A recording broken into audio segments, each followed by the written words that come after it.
Why do I pray? May 7th was the National Day of Prayer this year.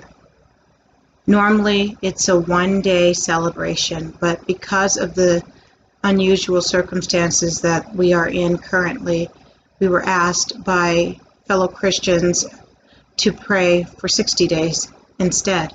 So, in keeping with the promise I made to myself and God, mainly God, I am continuing to pray for these 60 days. Today's scripture comes out of the book of Psalms.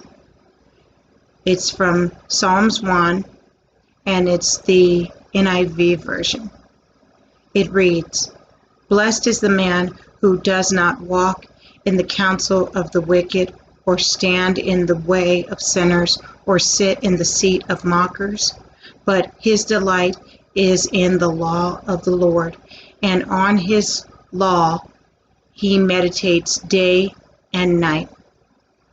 It is important as Christians that we meditate on God's law day and night, that we not only claim to be Christians, but that we act as Christians, and we think as Christians, and we talk as Christians.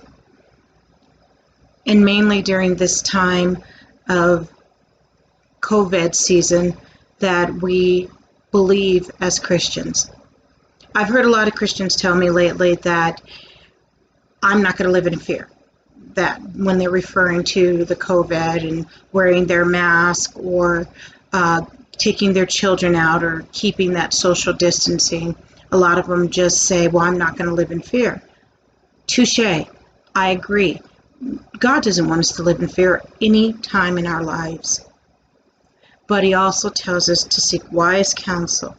And when we listen to doctors and we listen to other professionals who understand the ramifications of this disease and how it works, and not only that, but when we know that its effects on the loved ones, it's kind of like the disease that hits that house and that house, but skips this house and that house and then hits that house. This disease is not picky in that it won't hit a lot of people, but it is the host, the body, us. When it hits a certain person, it can rip that person's life, body, everything apart. It changes people. I have experienced the death of losing a child, so I know that losing a loved one close to you not only changes you, it changes everyone around you. It affects the entire family. So even though we are Christians and we believe wholeheartedly that we are not going to be in fear, because that is a command in the Bible. It says, fear not, for I'm with you to the ends of the earth, and he is, and I believe that. We also must be respectful of one another.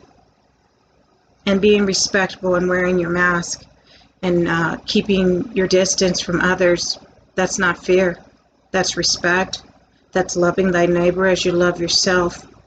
That's every command that God has given us, because we are trying to be the best of the people. So be the best you can be. Thank you.